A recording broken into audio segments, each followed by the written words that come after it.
तो आप सभी का स्वागत है मेरे यूट्यूब चैनल जीरो टू जेनएफ में। आज हम पब्लिक एडमिनिस्ट्रेशन के एक बहुत ही महत्वपूर्ण टॉपिक को समझने वाले हैं, द ब्लूप्रिंट ऑफ गवर्नेंस, यानी कि प्रशासन की नींव, उसका scope, approaches of public administration. अगर आप यूजीसी नेट या किसी भी कम्पिटिटिव एग्जाम की तैयारी कर रहे हैं तो ये वीडियो आपके लिए बेहद ज़रूरी है। सबसे पहले समझते हैं एडमिनिस्ट्रेशन का मतलब क्या होता है, एनाटॉमी क्या है, क्या उसका नाम होता है, कैसे हम उसको बेसिकली एडमिनिस्ट्रेशन किस किन वर्ड से बना हुआ है। तो एड एड एड का मतलब टू टू, हिंदी में क्या बोलेंगे टू को, की ओर। ओके। हम्म, हम्म। की ओर। और दूसरा है मिनिस्टर। मिनिस्टर क्या है, ये एक लैटिन वर्ड्स है बेसिकली। इसका मीनिंग क्या होता है, डायरेक्ट और मैनेज। ठीक है, सरल भाषा में अगर इसका मतलब मैं बताऊं तो administration is the act of caring for people and managing affairs. उनसे रिलेटेड जितने भी अफेयर्स हैं, मामले हैं, वो सब देखना और लोगों की केयर करने के लिए जो भी कार्य किए जा रहे हैं वो एडमिनिस्ट्रेशन में आते हैं। ठीक, इनको बेसिकली व्यवस्थित करके मैनेज करने को बोला गया है। टेक्सचुअल नोट में हम एक डिस्प्ले नॉर्मल क्या है, in primitive societies, this was limited to organizing hunting or food gatherings. In modern societies, as individual independence decreases, organized administrative efforts becomes the critical infrastructure of daily survival. इसका मतलब आप समझ रहे हैं, जब primitive societies थी जो पुरानी, जब हम लोग पाषाण काल, नव पाषाण काल, जब हम बहुत ज़्यादा विकसित नहीं हुए थे, उस टाइम की जो सोसाइटीज थी उसके टाइम पे क्या बहुत लिमिटेशंस थी, लाइक एक ऑर्गेनाइज हंटिंग और फूड गैदरिंग, ये भी एक बेसिकली एडमिनिस्ट्रेशन का पार्ट था। डिस्प्ले हम ये बोलना चाह रहे हैं। ठीक है, अब हम बेसिकली कुछ स्कॉलर्स हुए हैं, इनका हम देखेंगे इन्होंने क्या क्या मतलब ऐसा डिफाइन किया है पब्लिक एडमिनिस्ट्रेशन के क्षेत्र में, और हम इनका कंसेंसस क्या हुआ है फाइनली, वो सब देखेंगे। तो नंबर 1 पे आते हैं हर्बर्ट साइमन। हर्बर्ट साइमन, इन्होंने एक कोर वेरिएबल इनका क्या है, कलेक्टिव एक्शन। ये क्या बोलते हैं, activities of groups cooperating to accomplish common goals. मतलब लोगों का एक समूह जो किसी एक सामान्य गोल या कॉमन गोल, सबका गोल एक ही है और वो सब एक दूसरे को कोऑपरेट कर रहे हैं। दूसरा हमारा है फ्रिज मॉस्टीन मार्क्स। इन्होंने क्या दिया, कॉन्सियस पर्पज। कॉन्सियस पर्पज का मतलब हम जानते हैं कि वो पर्पज कौन सा, एक डिटरमाइंड होना चाहिए, एक्शन क्या है। सो ये बोलते हैं determined actions taken in pursuit of conscious purpose. ये इनका हो गया। जॉन एम फिफनर, इनका रिसोर्स कंट्रोल है। ये बोलते हैं कि the organisation and direction of human and material resources, that is called administration. ये कौन बोलते हैं, John M. Felix A Nigro, इनका ऑब्जेक्टिव अलाइनमेंट था, जो कोर वेरिएबल था, the organisation and use of man and materials to accomplish a purpose. इनका मतलब है कि लोगों को और मटेरियल को यूज करना, वो भी एक ऑर्गेनाइजेशन में, वो भी एक एकम्प्लिश अ पर्पज, किसी एक पर्पज को करने के लिए इनका था ऑब्जेक्टिव अलाइनमेंट। अब लूथर गुलिक के ऊपर आते हैं, ये बहुत ही अच्छे स्कॉलर हुए हैं। इनका, लूथर गुलिक का क्या है core variable, execution, getting things done, the accomplishment of defined objectives. इनका मतलब है कुछ भी करना, मतलब कोई भी काम हमारा हो जाए, जो हमें ऑलरेडी ऑब्जेक्टिव्स हमारे डिफाइन किए हैं किसी भी ऑर्गेनाइजेशन में, वो चीज हो जानी चाहिए। That's all, that is the execution. Okay, so अभी हम जानेंगे 5 पिलर्स ऑफ एडमिनिस्ट्रेशन क्या क्या है। कोऑपरेटिव एफर्ट्स, बेसिकली इनमें क्या है, कोलाब्रेशन ऑफ मल्टीपल इंडिविजुअल्स। एक दूसरे के जैसे अलग अलग विभाग के लोग होते हैं, अगर हम एक साथ मिलके काम नहीं करेंगे, कोलाबोरेशन नहीं होगा हम सभी का, तो एडमिनिस्ट्रेशन काम नहीं कर पाएगा अच्छे से।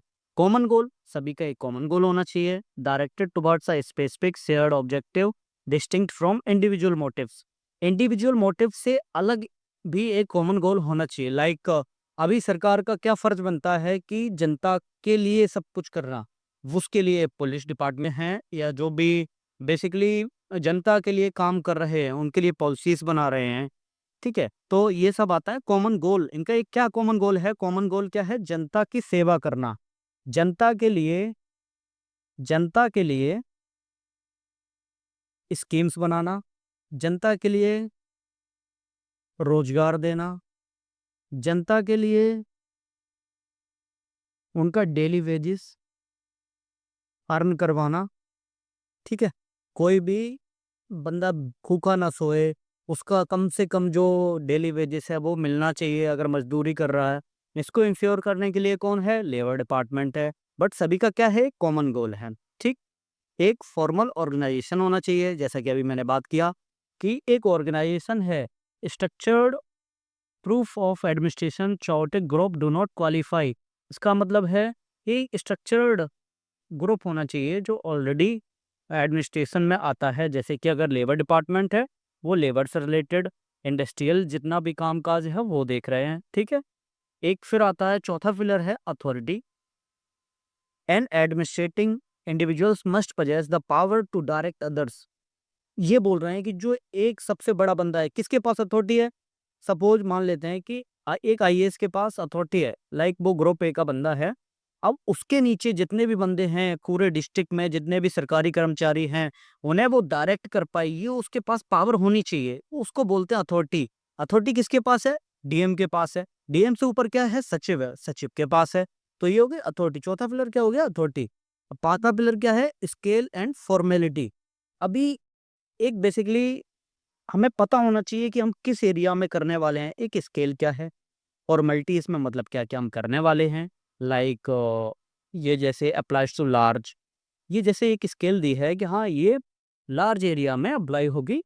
और formal organisation like government, government को एक ऑर्गेनाइजेशन मांगा गया है, यूनिवर्सिटी माना गया है, एंड हॉस्पिटल्स। ओके, अब चलते हैं हु इज द एडमिनिस्ट्रेटर। इसके दो व्यू हैं, हम दोनों व्यू को अलग अलग समझते हैं। नंबर एक क्या है? The integral view. Integral view में क्या है? Administration encompasses all activities required to achieve an objective। इसमें इंक्लूड क्या है? Manual, clerical, technical and managerial task. इनका एडमिनिस्ट्रेशन का कहने का मतलब है जो भी कोई भी एक्टिविटीज है एक ऑब्जेक्टिव अचीव करने के लिए जो भी किया जाता है। जैसे मैनुअल कार्य किया जा रहा है, क्लरिकल कार्य किया जा रहा है, टेक्निकल कार्य किया जा रहा है, मैनेजरियल टास्क किए जा रहे हैं। और ये किस किस विद्वान के द्वारा ये वाला जो व्यू है वो सपोर्ट करता है? L D White, Marshall Dimock. ठीक है, तो ये याद रखिएगा दोनों स्कॉलर्स के नाम, एल डी वाइट और मार्शल डिमॉक। अभी दूसरे व्यू पे आते हैं, मैनेजरियल व्यू। इसमें क्या है? बेसिकली क्या है? ये बोलते हैं कि administration is strictly the work of planning, directing and coordinating, excludes operational and clerical tasks, focuses purely on the steering wheel। इनका मतलब यह है कि केवल और केवल जो प्लान करते हैं, डायरेक्ट करते हैं और कोऑर्डिनेट करते हैं, उन्हें ही एडमिनिस्ट्रेशन में के अंदर रखा गया इस व्यू के द्वारा। इसे मैनेजरियल व्यू कहते हैं। मतलब जो मैनेजर लोग हैं, सुपरवाइजर लोग हैं, और जो प्लान कर रहे हैं, डायरेक्टर हैं, प्लानर हैं, ये सब एडमिनिस्ट्रेशन के अंदर आते हैं। इनके जो नीचे जो काम करने वाले लोग हैं भाई, कोई बैठ के अपना क्लरिकल काम कर रहा है, कोई मैनुअल काम कर रहा है, वो सब इनके अंदर नहीं आते हैं। और ये किसके द्वारा ये वाला व्यू सपोर्ट होता है? Luther Gulick and Herbert Simon. Luther Gulick, Herman, Herbert Simon. समझ गए दोस्तों? The scope of public administration, दो स्कोप हैं, एक ब्रॉडर व्यू में देखेंगे और दूसरा है द नैरो व्यू। ठीक है, ब्रॉडर व्यू क्या है और नैरो व्यू क्या है, ये पहले देखते हैं broader view. It encompasses all three branches of government, legislature, education and judiciary. ये जो एडमिनिस्ट्रेशन बोला जाता है ये तीनों ब्रांचेस में होता है। जैसे लेजिस्लेचर क्या करती है, एग्जीक्यूटिव क्या करते हैं और जुडिशरी क्या। लेजिस्लेटर क्या करेगी, आपके लिए स्कीम्स बनाएगी, कानून बनाएगी, ठीक है, कोई रूल्स लगाएगी, नए लॉस बनाएंगे। बेसिकली क्या है, ये संसद वाला पार्ट है लेजिस्लेचर। एग्जीक्यूटिव कौन आता है, एग्जीक्यूटिव में आपके हो गए जो भी स्कीम्स वगैरह बनाई हैं उनको सही तरीके से एग्जीक्यूट करवाना, ये एग्जीक्यूटिव ब्रांच के अंदर आता है। आईएएस हो गए, आईपीएस हो गए, सचिव हो गए, सभी अलग डिपार्टमेंट्स हो गए, सरकारी डिपार्टमेंट्स, ठीक है। ये जितने भी डिपार्टमेंट्स है ये एग्जीक्यूटिव में आ गया है, ठीक। अभी हम जुडिशरी क्या है, जुडिशरी में भी एडमिनिस्ट्रेशन होता है। ऐसे तो है नहीं कि भाई चले आए आज मेरा फैसला सुना दो सर, ये है वो है। जज खाली नहीं बैठा है, उसके पास हजारों केसेस पेंडिंग रहते हैं। तो होता क्या है कि सबसे पहले आपको एक डेट दी जाती है कि आपका जो केस है वो रजिस्टर्ड हो गया है, अभी आप सो एंड सो डेट पर आ जाइए। जज साहब आपके तभी केस सुनेंगे। तो ये क्या है, एक प्रॉपर एडमिनिस्ट्रेशन का ही पार्ट है कि आपको एक निश्चित डेट बता दी, उससे ऊपर से नीचे तक लोग हैं, क्लर्क हैं, हाई कोर्ट में जजेस हैं, वकील हैं, हर चीज है। तो वो एक स्टेप बाय स्टेप में काम चल रहा है उसका, ठीक है। ये ब्रॉडर व्यू का है।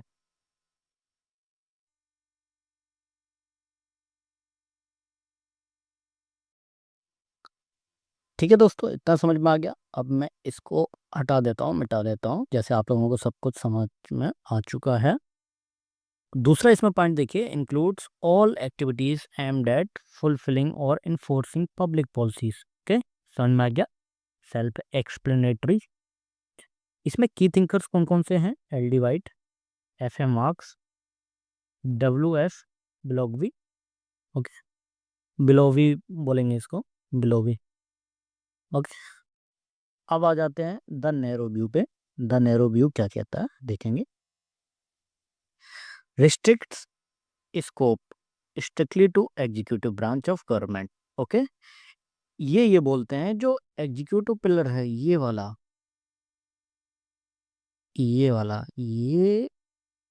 भाई इनका जो कामकाज है वही एडमिनिस्ट्रेशन है। समझ में आ रहा है, जैसे कि आईएएस आईपीएस जो काम कर रहे हैं, जो गवर्नमेंट संस्थाएं वो जो काम कर रही हैं, वो आता है एडमिनिस्ट्रेशन में। इनके हिसाब से लेजिस्लेचर एडमिनिस्ट्रेशन नहीं है, जुडिशरी एडमिनिस्ट्रेशन के अंडर नहीं आती है। इसका second point, focuses on civil services, general administration, personnel, finance, organisational problems, ठीक है। ये हो गया। अब इसमें की थिंकर्स कौन कौन है, लूथर गोलिक और हर्बर्ट साइमन।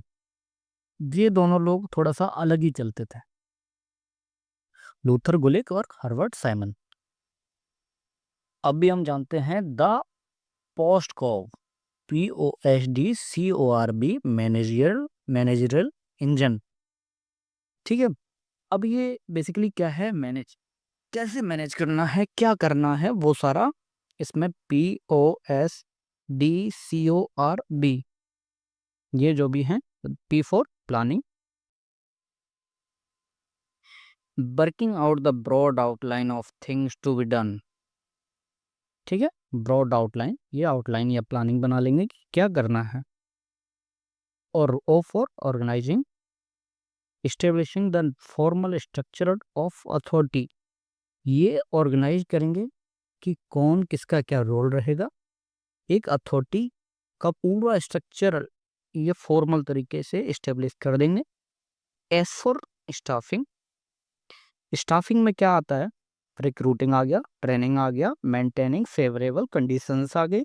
इसका मतलब समझ रहे हो आप, बाकी जो भी आता है, लोग जितने भी रिक्रूट हो गए हैं, उन्हें ट्रेंड हो गए हैं, उनके साथ उनका health issues means medical facilities,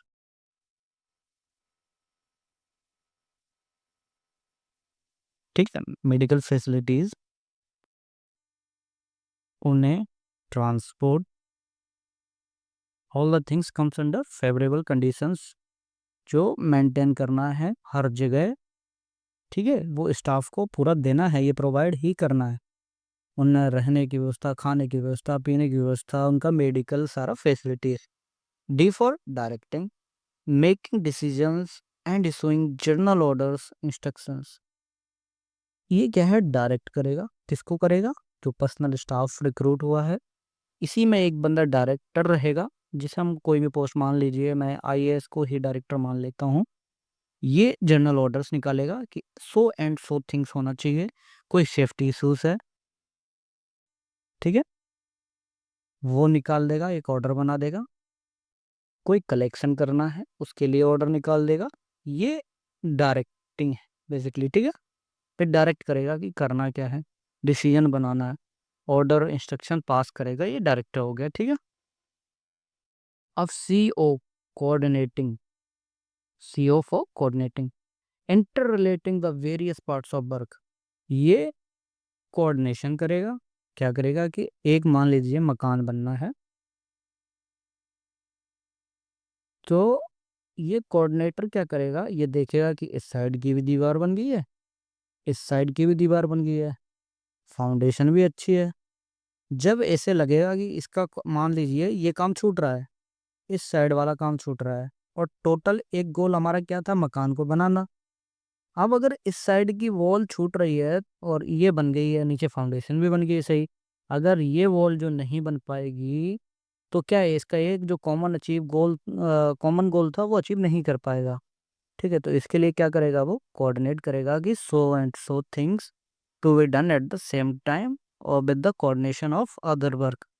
इसको पीछे नहीं छोड़ेगा, ये कंटिन्यू देखेगा कि ऐसा काम हो कि ये भी साथ में हो जाए, ठीक है। And R for reporting. एक रिपोर्टिंग क्या प्रोसीजर है कि एक जूनियर है, बताएगा अपने सुपीरियर को कि आपने सर जो काम दिया था वो पूरा हो गया है, थ्रू रिकॉर्ड्स एंड रिसर्च करके बता देगा कि इसने जो प्लान किया था उसका कोऑर्डिनेट करके कितना काम हुआ, कितना नहीं हुआ, टोटल ये रिपोर्टिंग करके देगा। रिपोर्ट बनाएगा कि एक मकान बनना था, इसमें कितना खर्चा आया, क्या आया, वो सब रिपोर्टिंग करेगा। And B for budgeting. Budgeting क्या है, बजटिंग एक बहुत इंपॉर्टेंट थिंग है। इसमें क्या है, फिजिकल प्लानिंग होगी, अकाउंटिंग होगी, कंट्रोल होगा, कितना पैसा लगेगा, क्या लगेगा, और कहाँ से पैसा आएगा, कितना जाएगा, वो सारा बजटिंग के अंडर आता है। तो ये था post Corp manager engine. Okay, एक बार मैं मिटा देता हूँ ताकि आप लोगों को सही से दिखाई दे। इनको याद कर लेना, बहुत ही इंपॉर्टेंट चीज़ है ये। पोस्ट कॉर्प सिद्धांत बहुत आता है, लगभग जो भी यूजीसी नेट वगैरह की तैयारी जो लोग कर रहे हैं ना, उन्हें पता रहता है ये सिद्धांत आना ही आना है, ठीक है। एक बार आप देख लीजिए। अब चलते हैं the limits of process and the idealistic shift. ठीक, ये टेक्निक आ गई, ठीक, पोस्ट कॉर्प टेक्निक्स हो गई। दूसरा सब्जेक्ट मैटर क्या है, नॉलेज, ठीक है। अब लुइस मरियम सीजर्स एनालॉजी क्या कहती है, किसकी, Lewis Merriam, Lewis Merriam, okay. Ideology कौन, सीजर क्या था। Merriam's argued PostCorp only provides the tool like seizure. Effective administration requires two blades. बिल्कुल सही बात। पोस्ट कॉप की नॉलेज होनी चाहिए, deep knowledge of the subject matter, like आप क्या करने वाले हैं उसकी भी डीप नॉलेज होनी चाहिए। मतलब सब्जेक्ट मैटर के बारे में आपको पता होना चाहिए कि हम क्या करने वाले हैं, जैसे कि हेल्थ केयर में काम करने वाले हैं या एजुकेशन की फील्ड में काम करने वाले हैं। Without both the tool can not cut. बिल्कुल सही बात है, अगर आप इसका एक ये वाला कट कर देंगे पार्ट, तो ये कैची रहेगी, सीजर रहेगी, नहीं रहेगी, ये कुछ भी काट पाएगी, नहीं कर पाएगी, मतलब कोई भी काम नहीं कर पाएगी। ये किसका कहना था, लुइस मरियम का। किसका कहना था दोस्त, लुइस मरियम को। इसका नाम क्या है, लुइस मरियम सीजर्स एनालॉजी। आ जाइए दूसरा व्यू देखते हैं, the idealistic welfare view. Modern administration is not just a regulatory machine, it is the primary instrument of the welfare state. आज का जो व्यू है वो ये कहना चाह रहा है, जो आधुनिक प्रशासन है वो एक केवल मशीन नहीं है रेगुलेटरी की, ये कर दो वो कर दो। It is the primary instrument हो रखा है कि वेलफेयर कैसे देखा जाए, लोगों का क्या करना चाहिए क्या नहीं करना चाहिए। लोगों के हित में ही स्कीम्स बनती हैं, हित में ही रूल्स आते हैं, हित में ही रेगुलेशंस आते हैं। तो गोल क्या है? Securing a good life for citizen, बिल्कुल सही बात है, good. Acting as a protector of society, बिल्कुल। एंड ड्राइविंग सोशल चेंज करने का पूरा पूरा ये लोग प्रयास करते हैं। अब आ जाइए नेक्स्ट। अब नेचर में डिबेट होती है कि पब्लिक एडमिनिस्ट्रेशन है क्या, ये साइंस है या आर्ट है। तो इनके दोनों आर्गुमेंट्स हैं। मैं भी डायरेक्टली कुछ भी आज तक डिसाइड नहीं हुआ है, बट दोनों आर्गुमेंट्स होंगे, उनको देखेंगे। आर्गुमेंट्स फॉर साइंस, ठीक। इसमें प्रेडिक्टेबिलिटी एंड रूल्स क्या है? वजह सा सिस्टमैटिक बॉडी ऑफ नॉलेज, इसके पास क्या है? सिस्टमैटिक बॉडी है नॉलेज की। Discovers universal principles through observation, okay, ठीक है। Uses scientific methods like hypothesis, empirical testing, okay. Drawback क्या है? Can not predict human behaviour with physical science exactness. ये थोड़ा एक ड्रॉबैक है इसका, बट कोई बात नहीं, इसको भी आप याद रखिए। ह्यूमन बिहेवियर को ये प्रेडिक्ट नहीं कर सकते with physical science exactness, okay. Science, ये तीन मानते हैं कि ये साइंस है, इसका ड्रॉबैक ये है। अभी कुछ आर्गुमेंट्स हैं, आर्ट मानते हैं जो पब्लिक एडमिनिस्ट्रेशन को, उनके हिसाब से क्या है? Requires continuous practice and refinement of skills, जो इसमें होता है, बिल्कुल सही बात है। कंटिन्यूस प्रैक्टिस भी होती है लोगों की, और रिफाइनमेंट ऑफ स्किल्स होगी। मान लीजिए आप ये आज काम किया, इसमें ये एरर्स आई, इसमें ये थोड़ा सा ड्रॉबैक्स रहा, इस चीज़ की वजह से ये फॉल्ट आ गई, तो आप नेक्स्ट टाइम क्या करेंगे? अपने जूनियर्स को बताएंगे कि ऐसे करने से ऐसा हो जाएगा। सो वो उस चीज़ को वो निगलेक्ट कर देंगे ताकि एक अच्छे स्टेप पे वो पहुंच सकें, ठीक है। Demand specific human qualities, patience होना चाहिए, बिल्कुल होता है। लीडरशिप होती है, कम्युनिकेशन होता है, तो ये आर्ट है। इनका कहना यह है, relies on context, intuition and specific talent, not just rules book. इनका कहना है कि पब्लिक एडमिनिस्ट्रेशन एक आर्ट है, ठीक है। ये रूल्स बुक के अलावा भी थोड़ा सा इंट्यूशन, स्पेसिफिक टैलेंट होता है हर एक बंदे का। वो कैसे जनता को डील करता है, कैसे मैटर को सॉर्ट आउट करता है। तो इनका आर्गुमेंट ये है। ये दोनों आर्गुमेंट हमने अभी देख लिए। अभी चलते हैं एक synthesis, a dynamic social science, ठीक है, सोशल साइंस है, मानते हैं। कंक्लूजन इन्होंने क्या निकाला है? Public administration is neither a pure physical science nor a purely subjective art. ये कंक्लूजन है, ना तो एक ये साइंस है और ना तो ये प्रॉपर तरीके से आर्ट है, ठीक है। क्योंकि फिजिकल साइंस नहीं है ये, ओके। आर्ट भी नहीं है भाई, सब्जेक्टिव आर्ट। तो it is a highly evolve social science. ये एक सोशल साइंस है जो अपने आप को इवॉल्व कर रही है अभी। It relies on scientific foundations, universal principles of organisation, POSDCORB techniques, verifiable frameworks, adapting to culture environments, navigating human psychology, exercising leaderships. The rules provide the science, the executions demands art. ये आप याद रखिए, कितना अच्छा कहा है इसमें। The rules provide the science, okay, the execution demands the art. अगर एग्जीक्यूट करना है तो आर्ट की जरूरत पड़ेगी। The importance of administration, instrument of governance.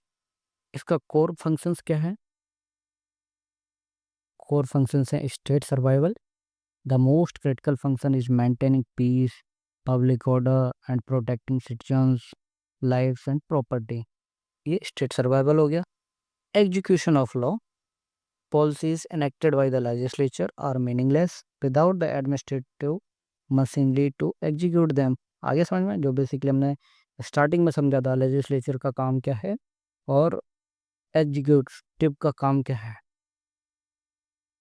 दोनों हम warning, if our civilization fails, it will be mainly because of a breakdown of administration. ये बोलते हैं कौन? W.B.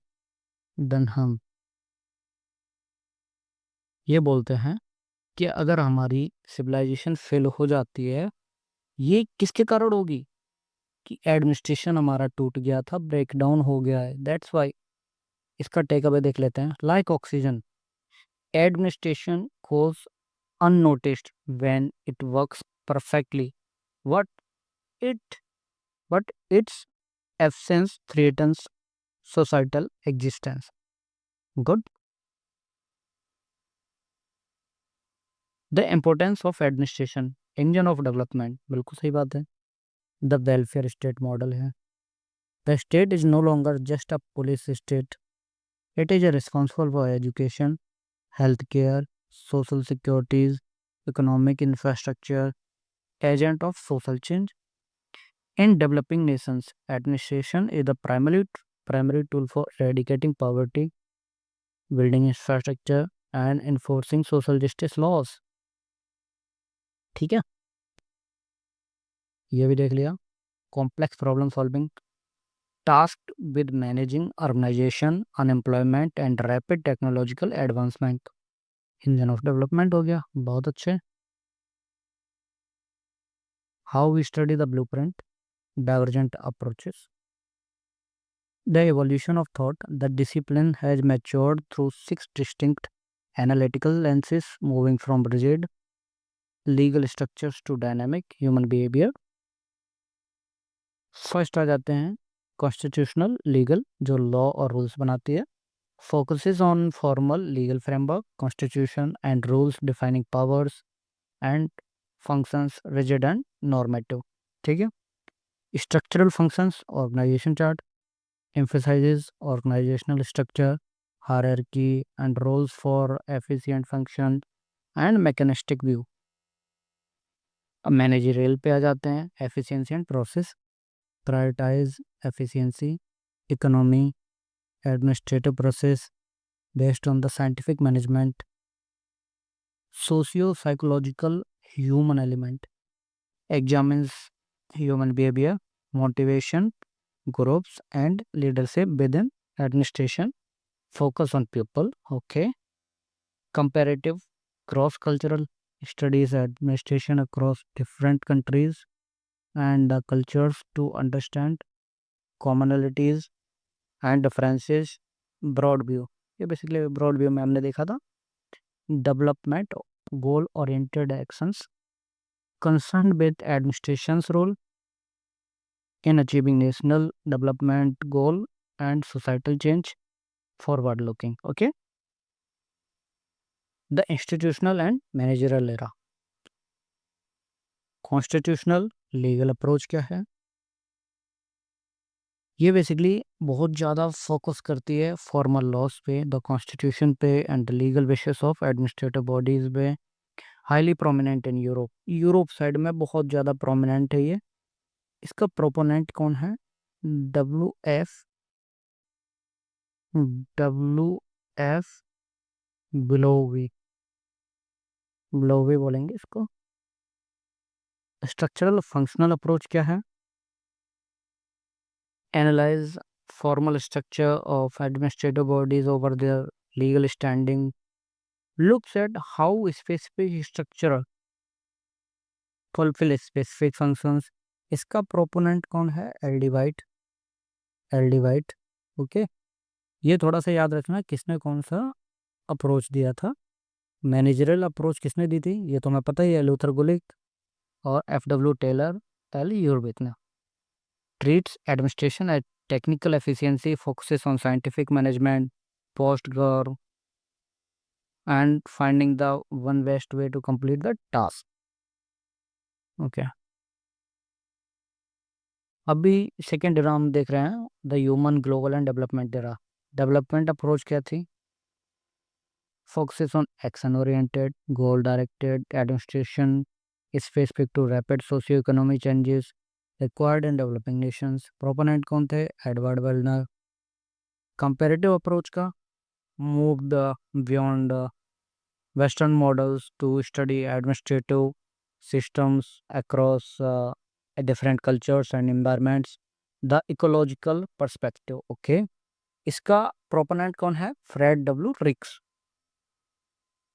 Socio psychological approach emerged from the Hawthorne studies, focuses on human element, informal organization, behavioral decision making rather than rigid structure. Proponents कौन से इनके कौन से थे?